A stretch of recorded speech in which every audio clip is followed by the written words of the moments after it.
and I'm very excited to be introducing today's talk because it's completely different from what I do. Everybody knows there's food in the back. Just help yourself on your way out, grab some more food, because I don't know what happens to it when it's all gone.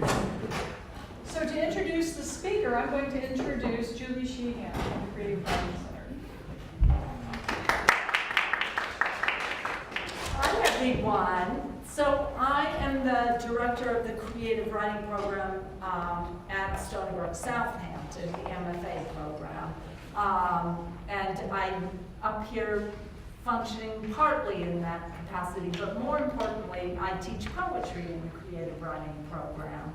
And I'm very proud and honored to have Maggie Bloomfield as one of my students. And she's been an adventurer in poetry, I think it's fair to say. Coming in with an idea of what a poem is based on her extensive experience as a librettist and as a lyrics writer and a songwriter and a performer. So a terrific ear for the sounds our language makes and the kinds of patterns we can achieve in them. But since she's joined our program, she's really gone on to explore a lot of other ways to get a poem down on the page, and you're going to see some examples from her. More specifically, she and two of her professional colleagues, she's a functioning therapist. I should use that word, functional. That's not the dysfunctional ones we know. She's actually herself mentally competent. And she is bringing together in really interesting ways her work as an artist and her professional work. And she and two other colleagues have put together a chapbook of poems that they've used both to work with patients and that they've used, I think, to heal themselves.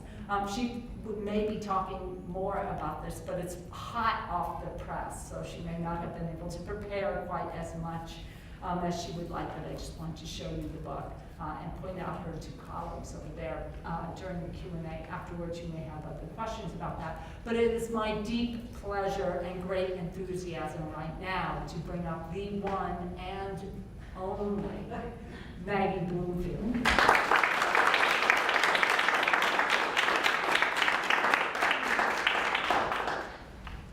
Wow, that's some introduction. Well, good afternoon. I consider it a great honor to be doing the Provost Student Lecture here today, and I want to thank Stony Brook a whole lot for choosing me. Can everybody hear me? Everybody can hear me, right? Yeah, I'm happy to be here. I brought a couple of friends with me, because I don't like to go anywhere alone. In case you have been living on Mars for the past 150 years, this is Grover and this is Elmo. They are my friends. I wrote lyrics to a number of songs that they did with the Muppets on Sesame Street about 25 years ago. Also Big Bird, but he couldn't be with us today because he's very, very busy these days with the Democratic campaign. Although I hear tell he's being expunged for binders of women.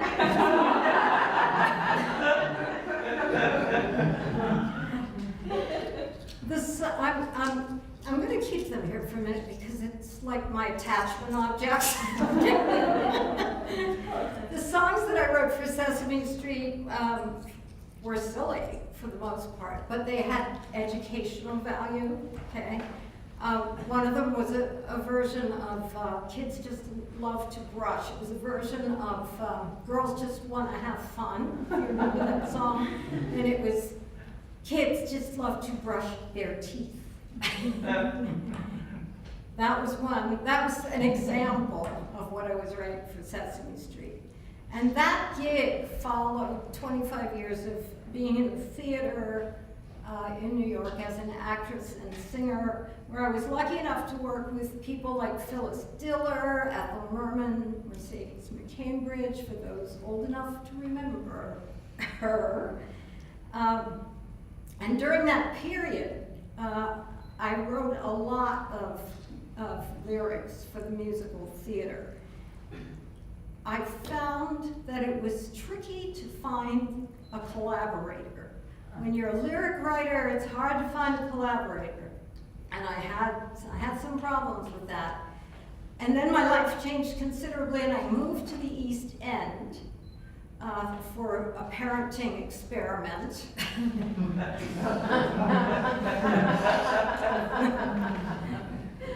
And I made it to the Stony Brook School of Social Work, where I got my MFA some time ago.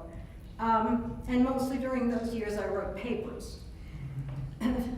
Just a few years ago, actually at a conference with Julie, I discovered how much I missed and had neglected poetry. I was so drawn all my life to Shakespeare, Keats, Dickinson, Frost, and I found that I was really attracted to the mysteries of language and verse and form and rhythm. And since I've been studying, I've kind of started writing a whole bunch of stuff, but it's still poetry that really grabs me the most. And the contemporary poets I'm falling in love with. Sharon Olds makes me think, and Billy Collins makes me laugh and think. Poetry brings me joy.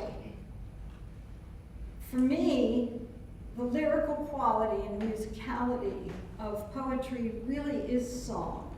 And my favorite definitions of poetry come from Thomas Hardy, who called poetry emotions set to measure, and Thomas Carlyle, who called poetry musical thought. Poetry is a song I can write on my own. So now I'm back at Stony Brook, Southampton. I'm almost finished with my MFA. I'm in love with the whole thing. I'm never leaving, even after I graduate.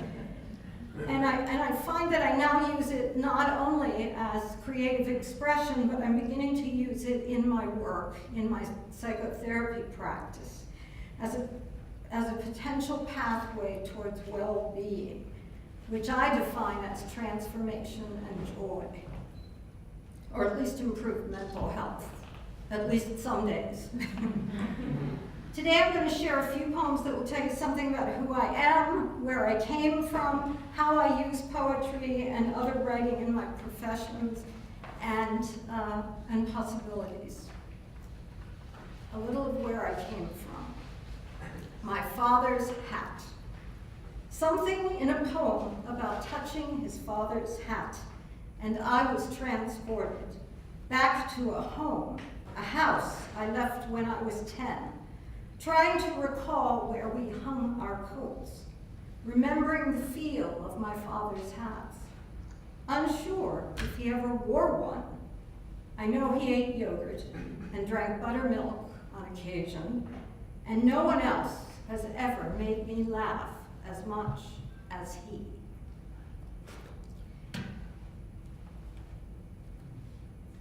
This is a poem about my mother. It was inspired by a Poetry as Object class that I took with Julie last year. When I was a kid, I used to go into my mother's room, open this, hear this little sound, and take this incredibly soft powder puff. It clearly has been badly damaged over the years. It was damaged in a fire, but it inspired this short poem. My mother's music box after the fire. Talcum never tainted your milkweed puff, nor did the ash that trashed your rosy Victoriana skin. The 1,000 faces made, all looking like someone I wanted to be. Who chose the unidentified tune inside as you?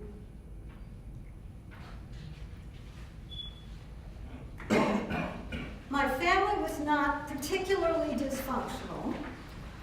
Most of my dysfunction happened after I left home.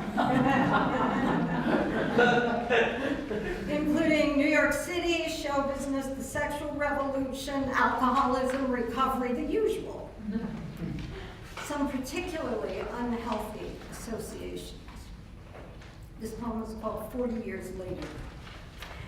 I was willing for you, willing to worship your charisma, willing to follow, disciple-like, willing to lead like Joan of Arc, willing to fuck you upside down, to be slave to your besotted mood swings, willing to nurse you through our drunken crying jags, blazing hangovers. After all, yours were the more important.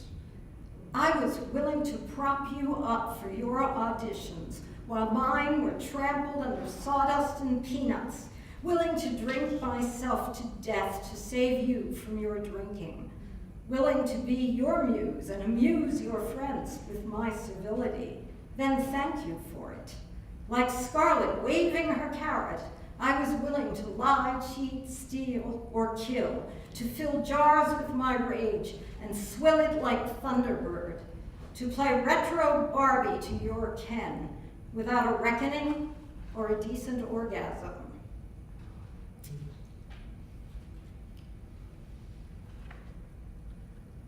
This next poem is a reflection on being the parent of an adult child whose world is very different from the speaker.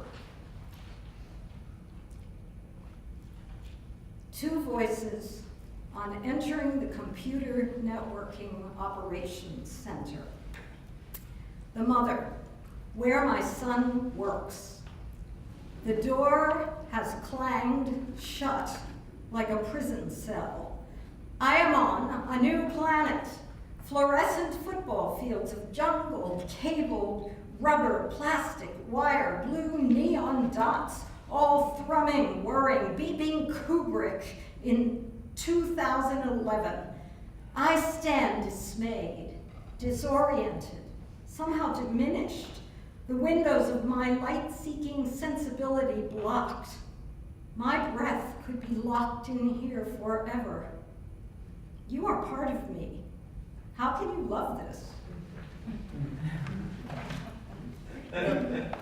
The sun, where I work.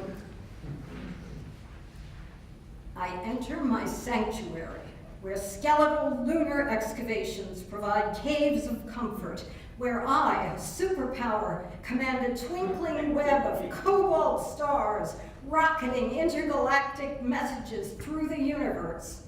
Like Spider-Man, I swing on vines, latex, foam, gleaming lucite, tungsten, and aluminum groove on the buzz that hip-hops along the information highway, dispatching my digital connections. Well, those of us who are at a certain level of maturity, shall we say, will relate to this poem. It's called After the Biopsy. In the projection of my death, while waiting to learn I'm not dying, there were tons of flowers, hundreds of mourners, my ashes in a small but beautifully appointed container, tears flowing, laughter remembered, accomplishments reiterated admiringly, and me there, of course, enjoying it all. I'm going to talk about the work. For many years, as you've probably guessed, my own mental health was marginal, to say the least. I developed a persona who was, to say the least, eccentric. She looked a little like this, if you can see. The butterfly wings, the white cat on the shoulder, the fluff, and very little upstairs. This poem is called Miss Alabaster, and it's a tribute to her hopefully memory. Miss Alabaster had a great terror of flying. Knees and elbows cracked in flight and dresses blew over her head. Planes and birds shrieked gleefully at the surface cracks and the geese's quacks. In the stratosphere, there is little to say and less to do. Nothing nothing to eat. She swallowed cirrus, spat out cumulus, blew past the sun in the ocean of her eyes, and laughed at God and the baggage handlers. This remains her favorite color: pearl, teal, ivory, scarlet. She is quite the world traveler, if there were some place to go.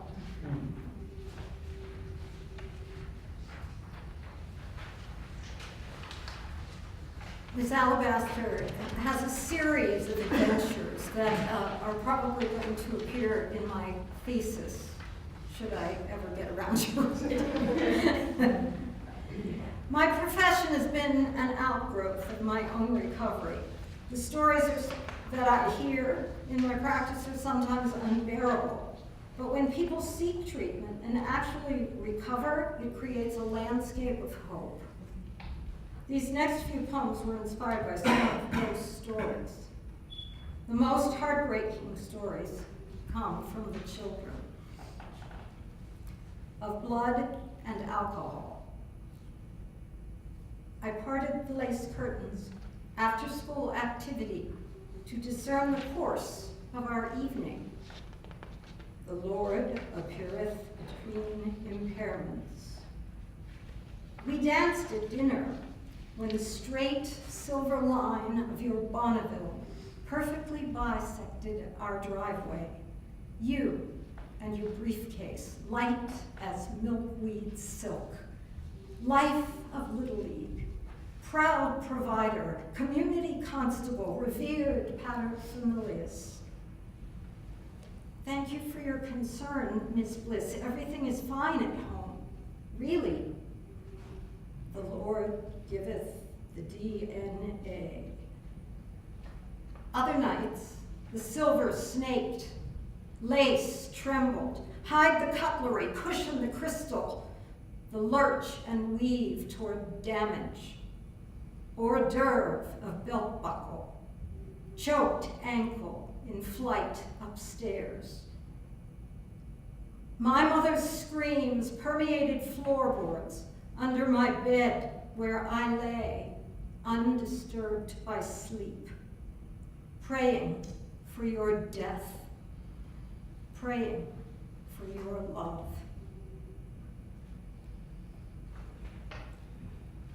This next poem is about an old friend of mine.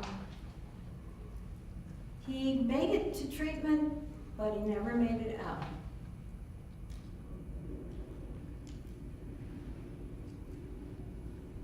B. John, 1979.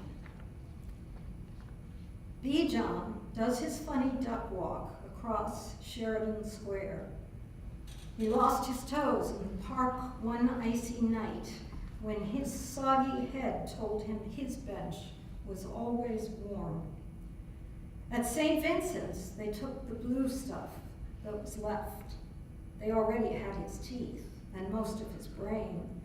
Put it all in the envelope marked, "No hope." But B. John fooled him. He duck walked back downtown, and there he goes, murmuring fuzzy prayers and dreaming of comfortable shoes.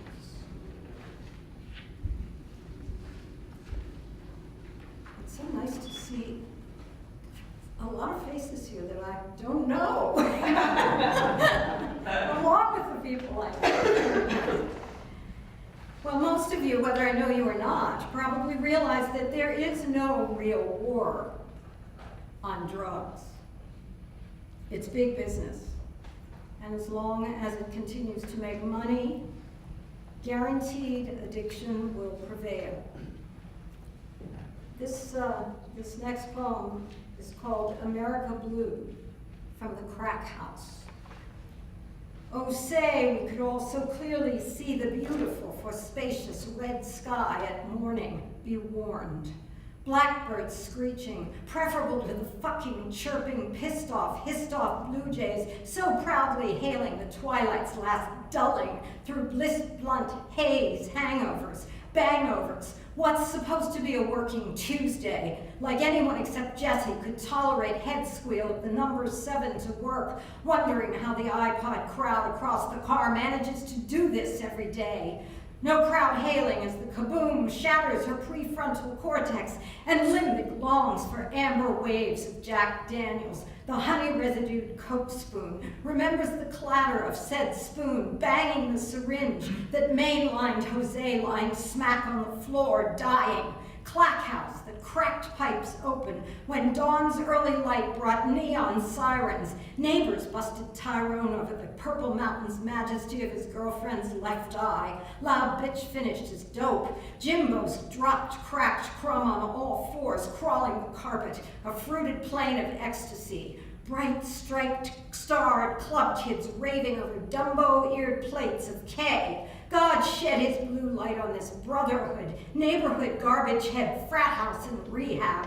Doing good for the man, teaching trade tricks, from the mountains of meth and blow to the prairies of OxyContin, to the ocean white with dust. Liberty crowned with bundles, kilos, condoms, welcoming the trash tired, the hammered poor, yearning to breathe.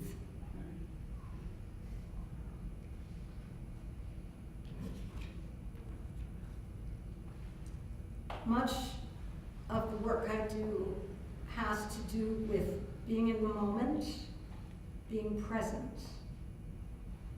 The name of this poem is Listen.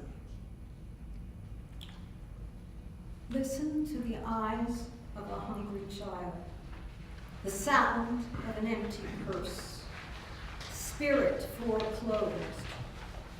Listen to a tea kettle whistle, rattle of silverware on an empty table. Listen to the U-Haul truck ferrying off the soda-stained sofa, to dead mothers and fathers, jonesing brothers, anorexic sisters, twisted sound of fire setting. Listen to a shadowy sunset, winds whirling away ghosts, old sneakers thudding the bottom of a Goodwill bin. Listen to the shatter of window panes, the emptiness of stolen treasures, handcuff snap. Listen to animals and plants conversing, voices of crocuses breaking earth. Listen to whispers beneath shouts, silent screams. Listen to mercy's shine, clarity's triangle ping, connection, concert.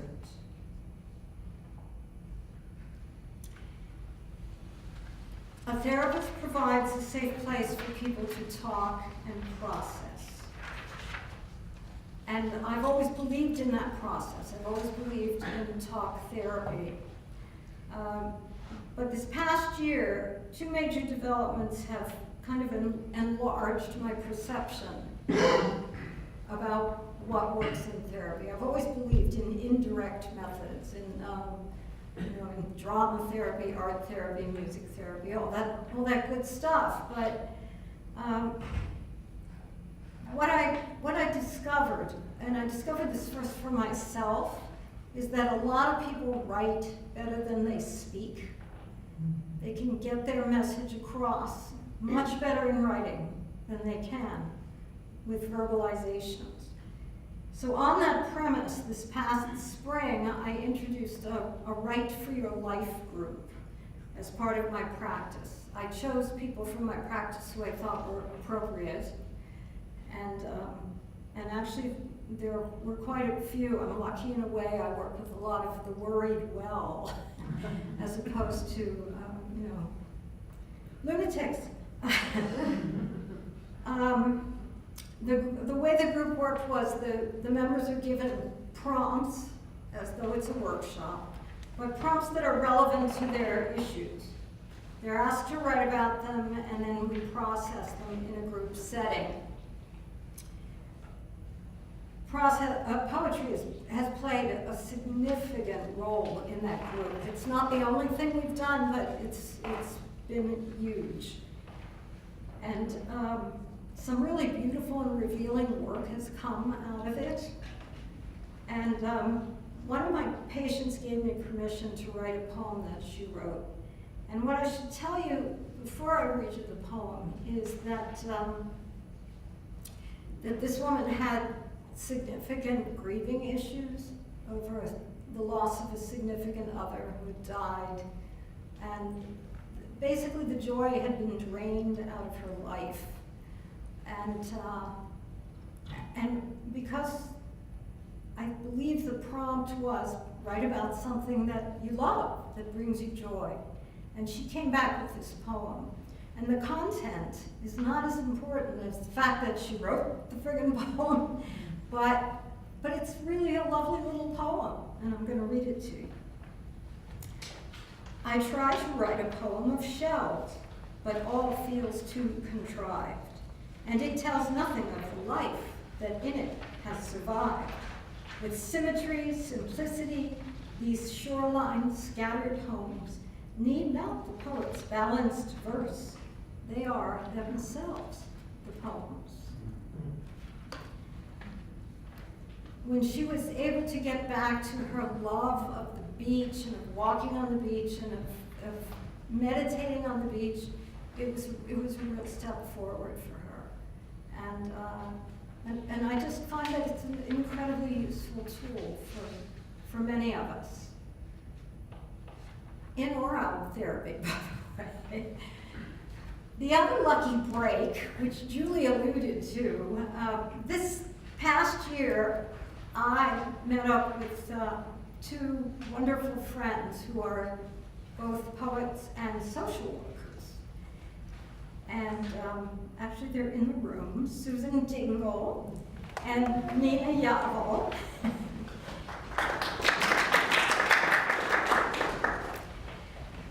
We've discovered that we had the same sensibilities in terms of combining our writing with our work. And we developed a presentation called, ironically enough, the Poetry of Well-Being. We have just published the chapbook, which somebody, and I can't believe we got it in time for this. It was like, you can't imagine. But here it is, mostly due to the Herculean efforts of Susan Dingle. In it is poetry from the three of us. It's really pretty. I'm really so happy with it.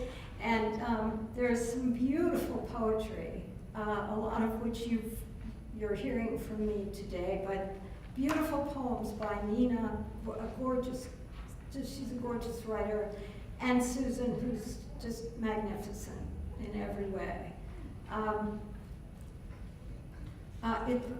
We have it here today. We could be coaxed to sign a few. They'll be in strategic places like under the brownies, back by the door, under the door. If you'd like to take a look at it, please do. If you'd like to own one, you can speak to Susan, okay? This book was a labor of love, believe me, and I stress the word labor. It was kind of like giving birth. But it's here!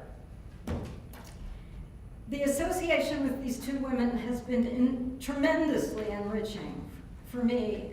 And I think that all three of us just want to go on working together for as long as we can stand up. We all believe that poetry, read or written, is one of many creative paths to mental health and self-realization. And hopefully, I'm going to be doing another one of the Write for Your Life groups with the Maureen Taven Coalition for the Homeless. The board president is here, Joanne Pichet, and it's such a worthy organization out there on the East End where we're all from. I also wanted to mention that I personally have found many other ways to sort of enrich my day job with writing. And I think, a lot of us who go after an MFA, I think most of us realize that it's possibly not the most practical degree we'll ever get. I always say, I made so much money as an actress, I decided to become a poet. Now, if you're lucky enough that you have a bestseller in your pocket, that's great, good for you. Or if you come from a really rich family and you can afford to be reclusive and write poetry in a garret room and be Emily Dickinson, bravo. That's not the case for most of us, I don't think. But I just wanted to mention some things. Most of you are probably a lot more computer literate than I am, so you could probably add hundreds of things to this list. The online possibilities, of course, are endless, with blogs and websites and YouTube and all the rest of it.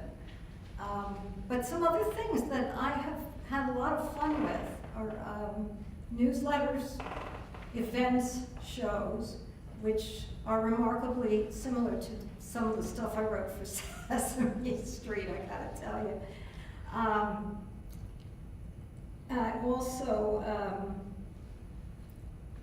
I have done letters. I've written tributes for people, for organizations, a lot of stuff for organizations. It's very enriching. All of those experiences are enriching. And you know, when I talk about the web, I also want to talk about something called corporate creativity, which is kind of a new concept that I've been reading about that's really cool. In some of these large corporations, instead of just having, you know, as perks, a gym, a working lunch, a zip line, I don't know, whatever it is they have, a lot of corporations are having writing workshops and improvisation workshops. Of course, the goal is to increase productivity, to encourage teamwork, to do all that good stuff. But I just think it's really encouraging. And I think we have to remember, you know, that not all poets become teachers or workshop leaders either. William Carlos Williams was a physician, Wallace Stevens was an insurance executive, Lewis Carroll an inventor and mathematician. Doesn't that just make sense when you think about Alice in Wonderland? It just makes sense.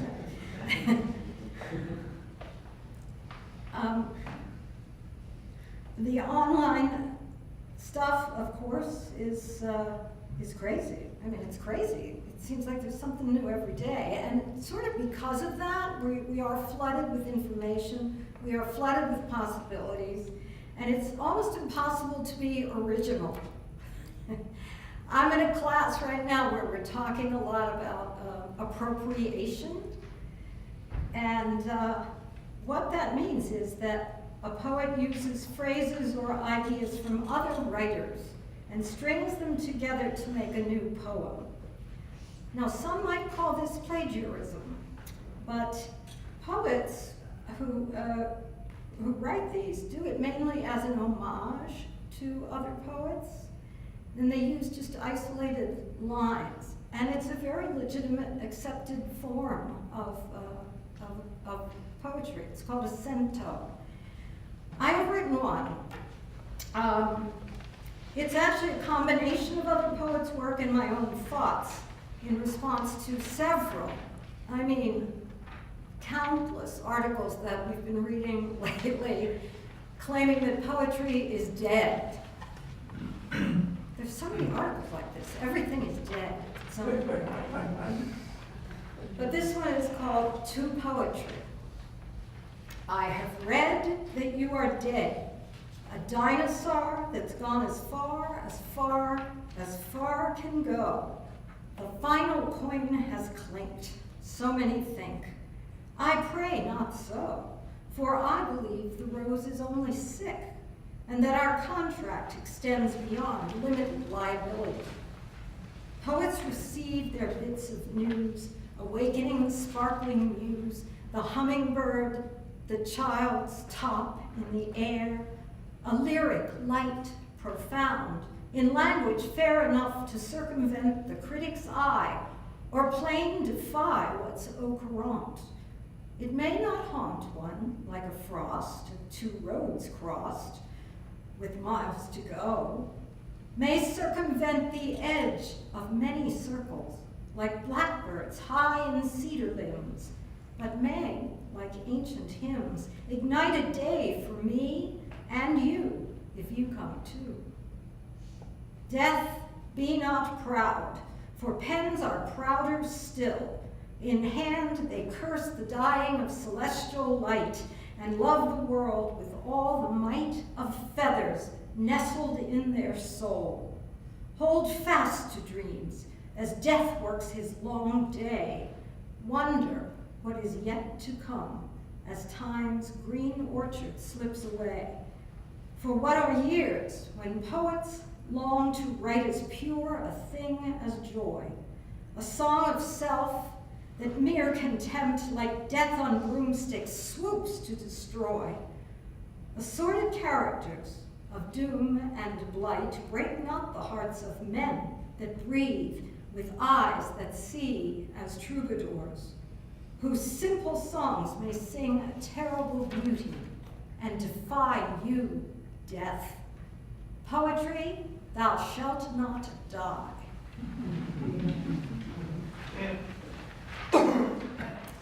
There's a list in the takeaway of the poets I quoted. I hope to God I got them all. After yesterday's class, I'm terrified of being sued by someone who's dead.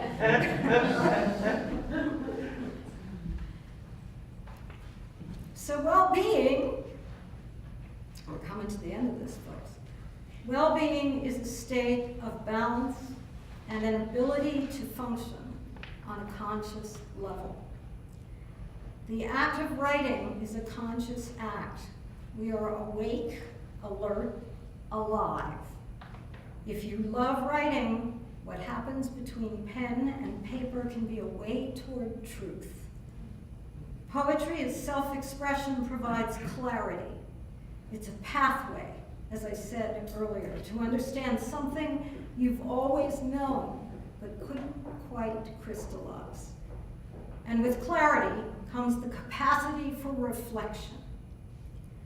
This last poem that I'm going to read this afternoon is a sonnet of reflection.